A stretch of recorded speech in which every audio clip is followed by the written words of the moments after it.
guys, welcome back to Online Learning with Miss Gutierrez. So today we are looking at lesson 109. So starting another week, almost to the end of the semester. I can't believe we're already midway through April, which means we literally have one more month, you guys. One more month and then you're done and it's summer. Isn't that awesome? So be encouraged. You're so close to the end. Hang in there, okay? Keep that final lesson in your line of sight, okay? And you guys will finish strong. I know you will. Okay, so today we're going to talk about corresponding parts and similar triangles. So let's go ahead. This is kind of a short one. This is not a very long lesson. So let's go ahead and get started. So first, we're going to talk about the corresponding parts, specifically corresponding angles.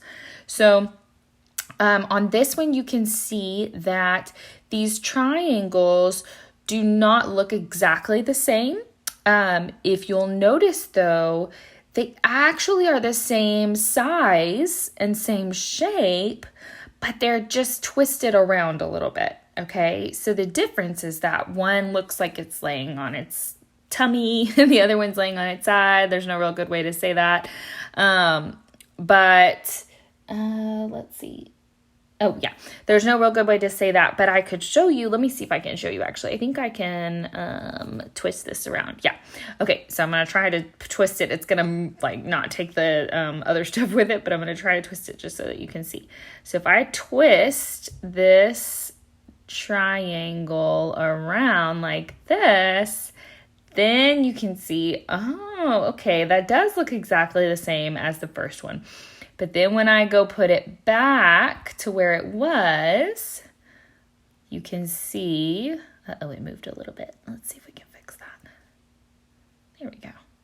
You can see that it's the same. It's just twisted around. So it's what we called rotated, okay? So if we pay attention to the ones that would line up when we had twisted it, so the way that we twisted it, it showed us that this angle right here, the A value, actually lines up with the X value because this X value had kind of twisted over to where the A value is, okay? We can already see that the C and the Z are going to be the ones that match up with each other because those are the ones that both have the right angle, okay? So we see that right angle there, so those line up with each other. Then that obviously leaves the B and the Y, so those guys are also going to line up with each other. So these are what we call the corresponding angles, okay? They are the angles that in a given triangle match up with its corresponding piece, okay? So there's a few different ways to look at it, but that's the best ways if you think about one of them twisting over on its side. They're the same, they're congruent figures, so they have to have corresponding angles that match. Okay, so let's look at kind of how that would work in an example. So if we have two triangles that are congruent, remember congruent means same size, same shape, okay? What is the perimeter of each? Okay, so if we know these are congruent, then we can already see we've got the 4 inches and the 4 inches that are congruent. Those sides correspond. Those are going to be the same sides. Now we've got this other one over here. That's 3 inches. Do they give us a 3-inch side in the triangle on the right? No, they don't. So that tells us that this side down here has to be 3 inches. And likewise, if they give me a 5-inch side over here, then there's no 5-inch side in that left-hand side triangle. So that has to be my missing side in my left-hand triangle. So this side has to be 5 inches, okay?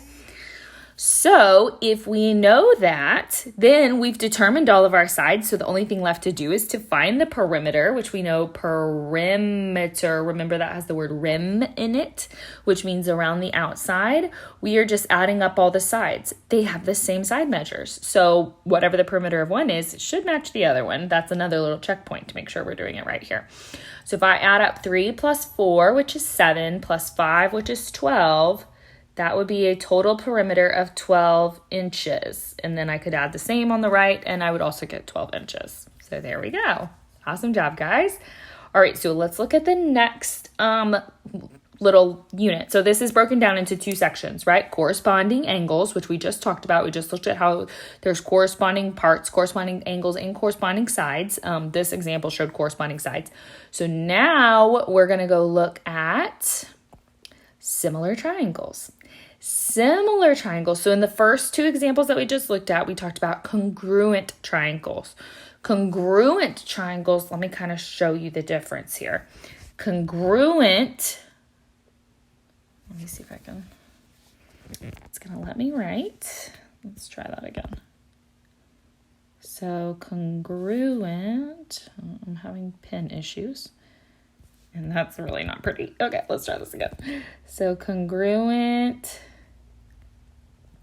means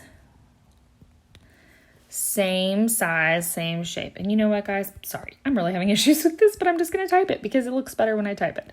So let's just type it. So congruent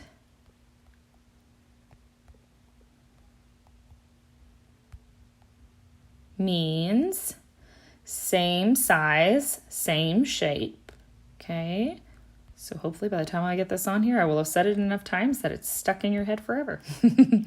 Same size or same shape and same size. Okay. So that's what we know about congruent figures.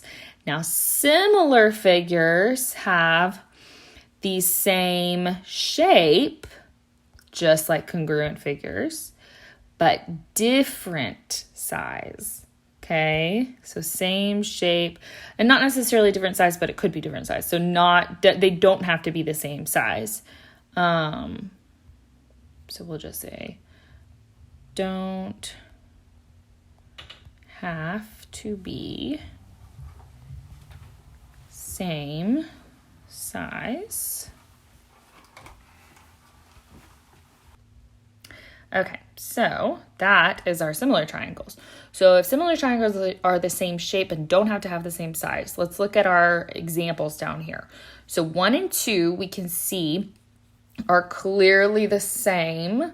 They look congruent. Now, congruent figures can also be similar, okay? But similar figures are not necessarily congruent, if that makes sense. Okay, and then 2 and 3 look like they're the same shape, but not necessarily the same size, okay? Because 3 is obviously bigger than 1 and 2, but it's still got that right angle, which it actually had a right angle in the book. If you look at it, I just forgot to put it on here. Sorry, there it is. So it has that right angle, but it's a little bit bigger. But we can tell that it's the same like proportion, just not a different shape. So as long as it's the same shape and it's just enlarged, then you're good. That's similar, okay? And this little symbol that I'm using that looks like a little sideways S, that's the symbol for similar, okay? So that's why I'm putting that there. 4, on the other hand, this last one right here, that one is not shaped like the rest. And if you notice, the main indicator of that is that it's missing that right angle. Okay, so that one would not be considered similar with any of the rest because remember, similar triangles have to have the same angle measures. Their side measures are going to be different, but they're going to be what we call proportional. We're not really that worried about that today yet, but they should have the same angles. So if one has a right angle, the other one should have a right angle. So if triangle 4 does not have a right angle, then we know that one cannot be similar to the rest. Okay? Well, let's look at one last example, and then we'll be done with this one. So last example here. All right, so here we've got 2 triangles that are similar. Okay, remember the symbol for similar looks like this. It's like a sideways S, okay? What is the measure of angle A? So this goes back to our corresponding parts. We have to make sure we can identify our corresponding parts, which could actually be a little tricky in this one, okay? So you have to pay close attention.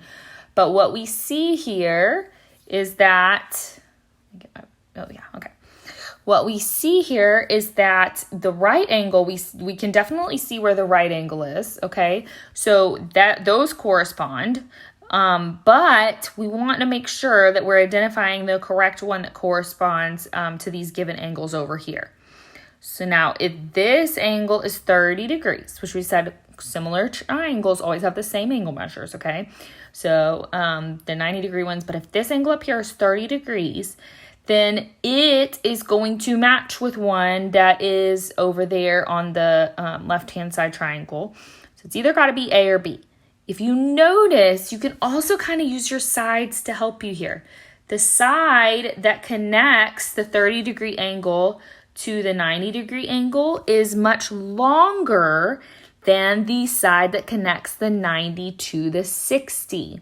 Okay, so here we see the side that connects the 90 to the 60. That one is shorter. So that means the shorter one is connecting over here to the 60-degree angle. So that tells us that this angle has to be 60 degrees. Therefore, the angle, the side that connects, the longer side that connects has to be connecting to the 30-degree angle. That means the angle A has to be 30 degrees here.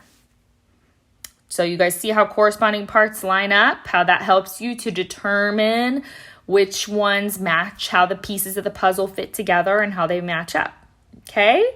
Great job. You guys are ready. You got this. Just pay attention to your corresponding parts. And remember, similar is not the same as congruent. Congruent is same size, same shape. Similar is same shape, but not necessarily the same size. You could have an enlargement or whatever as long as your angles are the same. Okay? You guys got this. Happy homework.